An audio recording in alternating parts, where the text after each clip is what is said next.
Today we are making my quick and easy sourdough chocolate chip blondies. It's a small batch recipe. Let's go make it.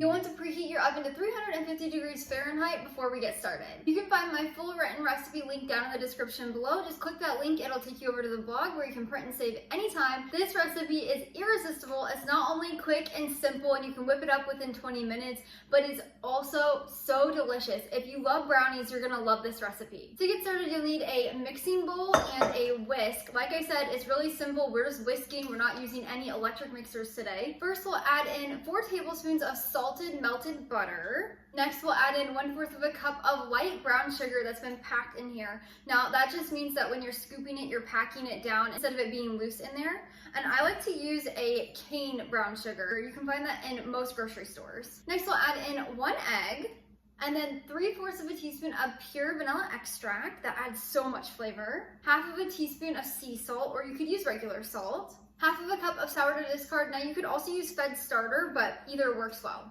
Now, before we add in the baking powder, I want to do a quick note. So after we mix our ingredients together, there's an option of doing a cold ferment where you just put your lid on the bowl, put it in the fridge, and you can cold ferment it for up to 48 hours. All this does is it lets the sourdough cultures ferment all of the other ingredients in your blondies, so you get more fermentation benefits. You still get your sourdough cultures if you do not do this, but if you plan to do that cold ferment, you'll want to leave the baking soda out for now and stir it in when you're done with the cold ferment. Otherwise, it will not work correctly when you bake your blondies if you put it in now and then wait a while to bake it. So I'm doing the quick version of this recipe. I'm skipping the cold ferment. Again, that's an optional step. I will show you when to do that here in a little bit. So I'm gonna add in 1/2 teaspoon of baking powder now, and then we'll just grab our whisk and whisk this together. You wanna make sure everything's combined really well. You can already smell all that vanilla. That's exactly what you want with a blondie. There's so much goodness in here. The vanilla and the brown sugar really make a distinction between a brownie and a blondie. A lot of people like to think this is a chocolate chip cookie bar, but it's not. It has the texture of a brownie. It's just vanilla, and then I like to add chocolate chips in. Once your wet ingredients are completely combined, you'll add in 1/2 cup of all-purpose flour. I like to do an unbleached organic, but you can use any. And then we'll also add in 1/2 cup of semi-sweet chocolate chips. You could do a milk chocolate chip, but it's gonna be a little more sweeter. So I like to do the semi-sweet to kind of balance everything out. It is amazing. So now we'll just take our whisk again and we're gonna mix this to combine. You just wanna whisk it until it's combined into your batter. You don't wanna do too much.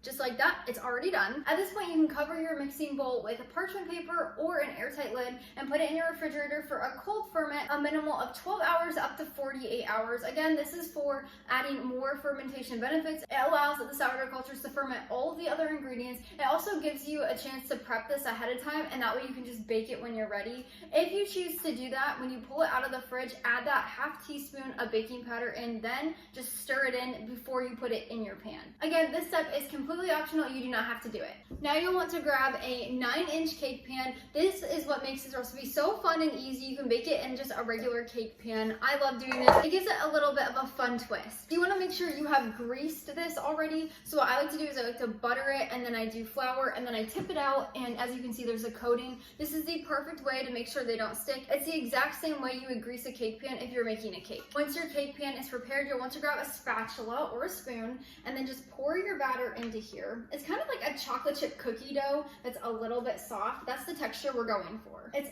gonna be a lot thicker than a regular brownie batter. That's where a lot of people get tricked up. You do not want it to be that runny. And then as you can see, it's kind of in the middle like this. Because this is a small batch recipe, you're not gonna have a ton in here, so you're just gonna carefully use your spatula to push it to the sides. So you just wanna have one even layer of this on the bottom. Trust me, it doesn't look like it's enough to cover the whole bottom of your pan, but it is. Just keep working it until it's all the way to the edges. This recipe is really fun to whip up after my husband and I go out to date night, or say we're watching a movie and we want a little treat. It's really quick. I can whip it up in 5 minutes, bake it for about 16, and then we can have a delicious blondie waiting for us in about 20 to 25 minutes. And then the best part is we can eat the entire batch and we don't have to feel bad because it is a small batch recipe. Once your batter is spread out in an even layer, so just like this, We're now going to pop this in our 350 degree preheated oven and bake it for 16 to 18 minutes. Now this note is very important. When you bake blondies, you're gonna pull them out when they have just set, and then they're gonna continue to form and set up as they cool. So they're not gonna be completely baked when you get them out of the oven. If you would like a more gooey, fudgy type of a blondie, you're gonna wanna pull them out at 16 minutes. If you want them to be less gooey and less fudgy on the inside, you'll wanna bake them till 18 minutes.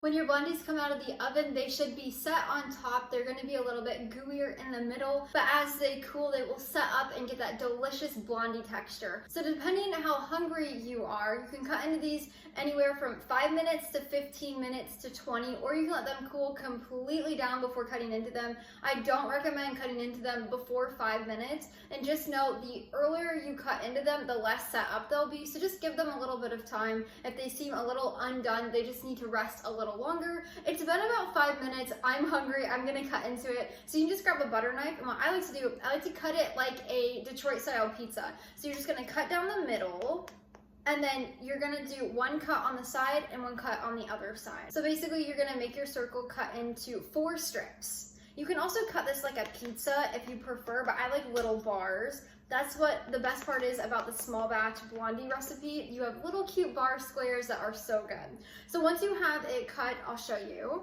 like this with the 4 bars. You're then going to do the same thing the other way. So we're just gonna turn our pan, and then we're gonna cut it into strips this way. So you're gonna have little cute corner pieces that my husband calls samplers, and then you're gonna have bigger, fudgier pieces in the center. So just kind of cut it however you would like. So you can cut it one on the side, one down the middle, and one on the other side. That's what I'm gonna do today. We like the samplers, and then we also love the big fudgy pieces. And just like that, you have your blondies cut. So that is how you make my small batch sourdough chocolate chip blondie recipe.